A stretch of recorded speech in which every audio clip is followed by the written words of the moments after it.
सहभागी होत आहेत आणि या 2 तासांच्या राड्यानंतर मनसे आणि ठाकरेंची शिवसेना यांचा हा मोर्चा निघालेला आहे। अनेक मराठीसाठी काम करणाऱ्या संस्था सुद्धा यामध्ये सहभागी झालेल्या आहेत। अक्षय भाटकर आमचे प्रतिनिधी आपल्याला आताची माहिती देत आहेत। अक्षय, पूर्वी मी सध्या शहीद कौस्तुभ राणे या चौकामध्ये आहे।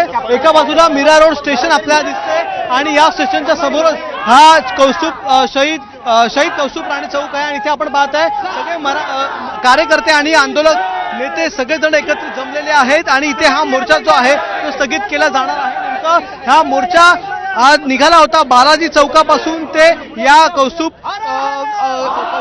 चौकापर्यंत येणार होता आणि त्याच मार्गावर अखेर मोर्चा आलेला आहे। सकाळी ज्यावेळी पोलिसांनी या सगळ्या मोर्चेकऱ्यांना अडवलं होतं त्यावेळी देखील मोर्चेकऱ्यांची हीच मागणी होती की आम्ही शांततेत मोर्चा काढू, आम्हाला मोर्चा काढू द्या। मात्र पोलिसांनी त्यावेळी ऐकलं नाही। अखेर हा मोर्चा जो आहे तो काढायला परवानगी दिली आणि आता तर आपण पाहतोय की मोर्चा निघालेला आहे आणि जो रूट ठरवण्यात आलेला होता त्याच रूटनुसार हा मोर्चा आलेला आहे। इथे काही नेते पोलिसांनी सकाळीच परवानगी दिली असती तर एवढा गोंधळ झाला असता।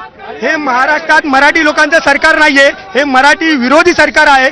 आम्हाला काल रात्रीपासून धरपकड चालू होती, आमच्या नेत्यांना धरपकड केली, पोलिसांवर दबाव टाकून मंत्री असतील सरनाईक, आमदार नरेंद्र मेहता असतील यांनी पोलीस प्रशासनावर दबाव टाकून आम्हाला काल रात्रीपासून अटक केली होती। रात्री आमच्या घरी जाऊन महिलांना त्रास देण्याचं काम या सरकारने केलेलं आहे। हे मराठी माणूस विसरणार नाही, यांना यांची जागा दाखवल्याशिवाय राहणार नाही आणि आम्ही आज जो मोर्चा काढलेला आहे, जो रूट होता त्या रूट प्रमाणेच मोर्चा यशस्वी करून दाखवलेला आहे। ही मराठी माणसाची ताकद आहे।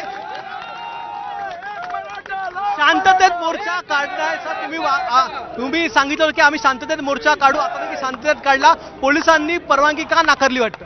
पोलिसांना परवानगी द्यायची नव्हती तर त्या दिवशीच्या मोर्चाला, अमराठी लोकांच्या मोर्चाला का त्यांच्या नेत्यांना अटक केली नाही, का त्यांच्या घरी गेले नाहीत? त्यांना माहिती होतं ना त्यांचं जे गोपनीय विभाग आहे त्यांना का समजलं नाही की मोठ्या प्रमाणात मोर्चा निघणार आहे आणि त्या मोर्चामध्ये जय मारवाड, जय राजस्थान या घोषणा दिल्या, याचा आम्ही धिक्कार करतो। या महाराष्ट्रात फक्त मराठी माणसाचाच आवाज चालणार आणि या पुढे जर त्यांनी पुन्हा मराठी माणसाच्या नादाला लागले तर त्यांना कानपाटीतच बसणार। मोर्चा काढल्याच्या नंतर ही प्रतिक्रिया आहे आणि इथे आपण पाहिलात की मोठ्या प्रमाणात अजूनही कार्यकर्ते आणि जे जमलेले आहेत।